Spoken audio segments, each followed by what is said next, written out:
Hey guys, Z here. The purpose of this video is I am going to go into an interview with Daniel O'Malley, the owner of Blade Gallery. And if you don't know who he is and or what he does, he's going to tell us about that now.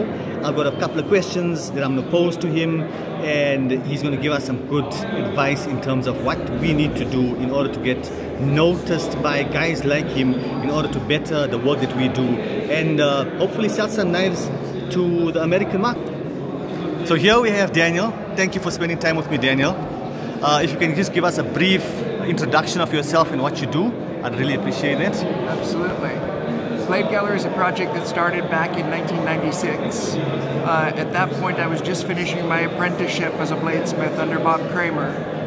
And I was talking to some other knife makers, and we were trying to say, what could we do to market our work, to get people to see what it was that we were doing, and not just take a picture of a knife and suddenly send it off. And so we started out building individual websites for makers, and then at some point we said, well, what happened if we put several different makers work together? And from that, Blade Gallery started with a small group of about 15 makers, and then grew into, now we represent around 500 to 600 unique makers from around the world. And so it's been a really fun project. Okay, fantastic. So Daniel, what is it that you look for in a knife in order for you to take it onto Blade Gallery, or in order for you to purchase it for resale onto Blade Gallery? Because essentially that's what you do. You purchase the blades and you resell them on Blade Gallery. So what is it? Does the maker have to be a guild member? What is it that you look for? It's not necessarily that someone's a guild member. It's not necessarily even that they're well known yet. A lot of what I'm looking for is someone that is creating a unique piece that is somewhat captivating, that is high fit and finish, but isn't the same as what everyone else is doing. And that mix of sort of originality mixed with good work can help us to then introduce that person's work to a wider audience. So let's talk a little bit about fit and finish. What are, if you could say, 3 basics to fit and finish, or 3 points? What would be the 3 main points to fit and finish that a maker needs to focus on? And if you feel there's more than 3, feel free to tell me. Absolutely. There's a few different things, and obviously a little different for a fixed blade versus a folder. With folders these days, #1 issue is centering. And while it may not seem that important to every maker, because it may not affect actual function, it's the first thing that a knife collector is going to look at.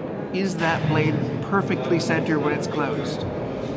When you're dealing with fixed blades, and folders I suppose, the joint between materials is critical. If there's that slightest gap, or if that gap especially varies at one side, that it's a little bit wider than on the other side, that can be the kind of thing that really turns off a collector, even if it doesn't necessarily represent the most important things that we care about with a knife, which is probably how does it perform. That fit and finish is what makes a user feel like they've gotten something that someone really cared about when they were making it.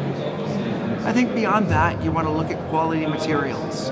The difference of picking up wood that's been well aged, picking up really interesting man-made materials, whether it's some of the ultra-modern carbon fibers that are so unique and so captivating, or whether it's even something more simple like a micarta that's just a little bit more interesting than the other one. It makes a huge difference in the overall appeal of a piece. And then lastly, I want to throw a 4th one in there, which is a little bit more subjective, which is just when you're looking at the piece, do the color themes, do the materials work cohesively together? It's easy to have 3 beautiful materials, but they work separately. They don't hold together as a unit. And so just the overall feel of a knife, do the colors work, do the themes work, or does it look like you're wearing a shirt with dots on it and pants with stripes on it? Yes, yes. It makes a huge difference. Fantastic. So now, let's say, for interest's sake, there is a maker.